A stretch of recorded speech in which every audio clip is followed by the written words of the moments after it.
कबाड़ी खाना बना हुआ है, वो जमीन है वही कहीं बिल्डिंग मटेरियल बनाया हुआ है, कहीं पार्किंग बनी हुई है। तो हम डीडीए की जमीन को खाली करवा करके उसमें डेवलपमेंट का काम करेंगे। आज जो मीटिंग थी कि भैया अपने अपने जमीन को देखो कहाँ पर है, फिजिकल रूप से देख करके उसको डिमोलिशन करवाओ, उसको खाली करवाओ और जनता के हित में काम। जो एमसीडी के द्वारा प्रपोजल गया हुआ है 1000 गज जमीन के लिए, वो हम खसरा आइडेंटिफाई करके विद इन मंथ इस चीज को अलॉट करवा करके यहाँ कूड़ादान परमिशन नहीं देता है। खाली जमीन पड़ी रहती है हमारी एजेंसियों के पास, जिसकी वजह से ये क्या होता है, रातों रात कब्जा कर लेते हैं। जब एजेंसी देखती है आती है तो वो कोर्ट भाग जाते हैं। कोर्ट से ये हार गए हैं, हार करके अब डीडीए ने एक्शन ले लिया है और इसको खाली करवाया जाएगा। किसी के घर को नहीं तोड़ा जाएगा, ना हम हटाने का कोई ऐसा प्रण लिए हुए है।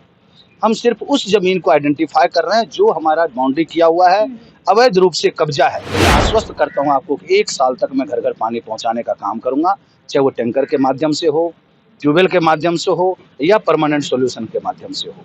यूजीआर इसीलिए बनवा रहे हैं। फॉरेस्ट की जमीन को खाली करवा करके उसमें फॉरेस्ट के द्वारा ही पार्क डेवलप करवाएंगे, जो संगम बिहार की जनता के लिए एक वरदान साबित होगा। सटीक खबरों का सीधा असर। आप देख रहे हैं एनसीआर समाचार, सच्ची और पक्की खबरें। नमस्कार, मैं नमिता चौहान और आप देख रहे हैं एनसीआर समाचार। इस वक्त हम लोग मौजूद है संगम बिहार की शूटिंग रेंज पर और यहाँ हमारे साथ हैं यहाँ क्षेत्र के विधायक चंदन कुमार चौधरी, जो लगातार क्षेत्र को खाली कराने के लिए अपनी मुहिम चला रहे हैं। इस क्षेत्र पे कई अवैध अतिक्रमण किए हुए हैं और जिनको हटाने का काम ये कर रहे हैं। बीते 2 महीने पहले ऐसा ही कुछ हुआ था और आज फिर एक बार डीडीए के अधिकारियों से बैठक हुई, बातचीत हुई और पूरे क्षेत्र का दौरा हुआ। सीधे इनसे बात करते हैं कि आखिर क्या होने वाला है इस क्षेत्र के साथ में। सबसे पहले आपका स्वागत है हमारे चैनल एनसीआर समाचार। बहुत बहुत धन्यवाद। आज जो बैठक हुई उसके बारे में बताइए, क्या बैठक थी और किस लिए ये बैठक बुलाई गई? देखिए, मैं तो पहले आपने जो कहा क्षेत्र को खाली करवा रहा, तो मैं उसको थोड़ा सा करेक्ट करता हूँ। हाँ, मैं क्षेत्र को खाली नहीं करवा रहा हूँ। जो सरकारी संपत्ति है, जो सरकारी जमीन है, वो चाहे डीडीए की जमीन हो, फॉरेस्ट की जमीन हो, उसको डेवलपमेंट के लिए हम खाली करवा रहे हैं। मैंने बाद में मेंशन किया था कि अवैध निर्माण जो हो रखे हैं अतिक्रमण, उनको उसी चीज करा रहे हैं। तो अवैध निर्माण में होता है ना कि कोई मीडिया वाला चलाने लगे, देखो जी यहाँ भी झुग्गियां टूट रही है, यहाँ भी जनता को प्रताड़ित किया जा रहा है। यहाँ जनता के हित में हम काम करने वाले हैं। जो माफियाओं के द्वारा देखिए कब्जा करके यहाँ पर जो कूड़ादान बना, वो क्या कहते हैं, कबाड़ी खाना बना हुआ है, वो जमीन है वही कहीं बिल्डिंग मटेरियल बनाया हुआ है, कहीं पार्किंग बनी हुई है। तो हम डीडीए की जमीन को खाली करवा करके उसमें डेवलपमेंट का काम करेंगे। ये पीछे आपका यूजीआर बनेगा, इधर हम हॉस्पिटल बनाएंगे, पीछे हम स्कूल बनाएंगे। ये सब डेवलपमेंट का हम काम करने वाले हैं। जो फॉरेस्ट की जमीन है, जो कब्जा है, फॉरेस्ट के अधिकारी भी यहाँ आए हुए हैं। फॉरेस्ट की जमीन को खाली करवा करके उसमें फॉरेस्ट के द्वारा ही पार्क डेवलप करवाएंगे, जो संगम बिहार की जनता के लिए एक वरदान साबित होगा। यहाँ पर ना तो घूमने के लिए कोई पार्क है, न चलने के लिए रास्ता है, न पीने का पानी है।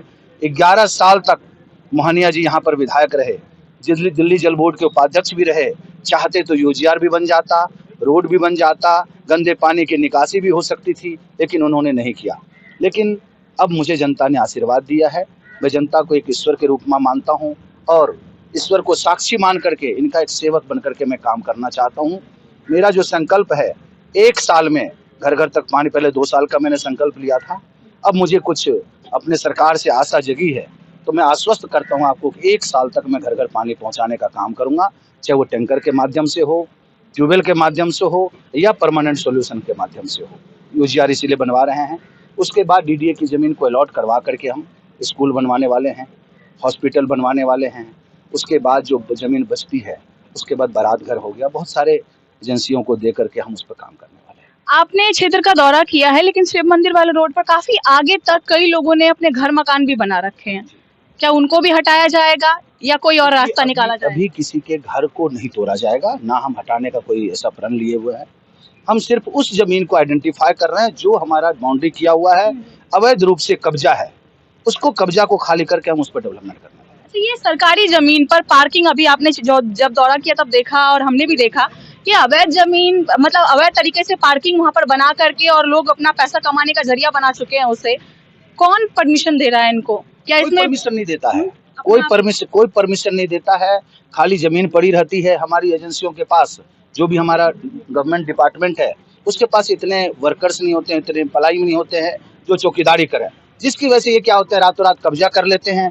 जब एजेंसी देखती है आती है तो वो कोर्ट भाग जाते हैं। कोर्ट बगैर सोचे समझे उस पर स्टे दे देता है। यही एक समस्या होती है। अभी जो इतने दिन से ये कब्जा किया हुआ था, ये कोर्ट चले गए थे। कोर्ट से ये हार गए हैं। हार करके अब डीडीए ने एक्शन ले लिया है और इसको खाली करवाया जाएगा। 1 महीने के अंदर पूरा ये सौंदर्यीकरण आपको दिखेगा।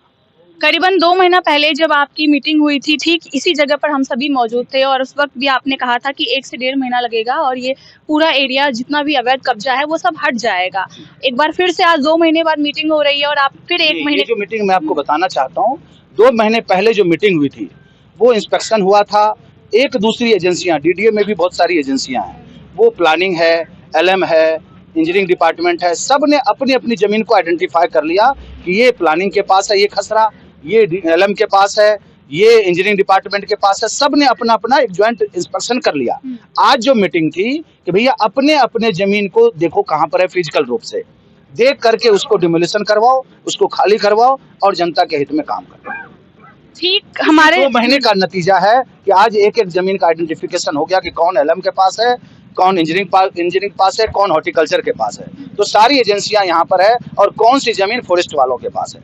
ये सारा जमीन एक दूसरे का पता चल गया कि ये हमारी जमीन है, फॉरेस्ट के लिए हो, चाहे वो एलएम का हो, चाहे वो इंजीनियरिंग का हो, चाहे वो हॉर्टिकल्चर का हो। जब जमीन पता चलेगा कि ये मेरे डिपार्टमेंट का, तभी वो डिपार्टमेंट एक्शन लेने की कोशिश करेगा। आज इन्होंने इंस्पेक्शन कर लिया फिजिकल रूप से, ज्वाइंट इंस्पेक्शन पहले ही हो चुका था। आज फिजिकल रूप से इंस्पेक्शन करके आज वो प्रपोजल अपना आगे बढ़ाएंगे, अपने सीनियर अथॉरिटी से परमिशन लेकर के फिर डिमोलिशन लगाएंगे। देखिए, ठीक हमारे सामने कूड़े का एक बहुत बड़ा खत्ता है जहां पर घर बनाने की बात हुई थी और काफी सालों से ये बात सिर्फ चल ही रही है, अभी तक हो नहीं पाया है और इस कूड़े से लगभग सारी जनता ही परेशान है जो यहाँ से गुजरती है। देखिए, मैं भी खुद परेशान हूँ, इस चीज़ की चिंता हम कर रहे हैं और डीडीए के अधिकारियों से मेरी बात हो रही है।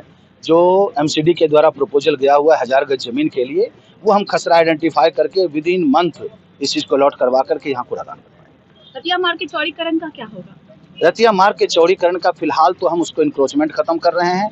उसके बाद धीरे धीरे लोगों से बात करके, बैठक करके, आरडब्ल्यू से मीटिंग करके 80 फुट का रोड बना करके आपको देंगे। देखिए, एक बार पहले भी जब आपकी और मेरी बातचीत हुई थी तो आपने कहा था कि जितने भी बोर पर मालिक बिठाए जाएंगे, नए बोर चालक बिठाए जाएंगे, वो जनता से 1 भी रुपए नहीं लेंगे, जनता को मुफ्त पानी दिया जाएगा और नमो ट्यूबवेल मुफ्त सेवा सब लिखा हुआ है। फिर भी कई लोग ऐसे सामने आ रहे हैं जो पैसे ले रहे हैं जनता से। पता है मुझे पता है, ले रहे हैं। 50% पर हमने अधिकारी जो बैठे हुए हैं उसको हमने दिखा दिया है।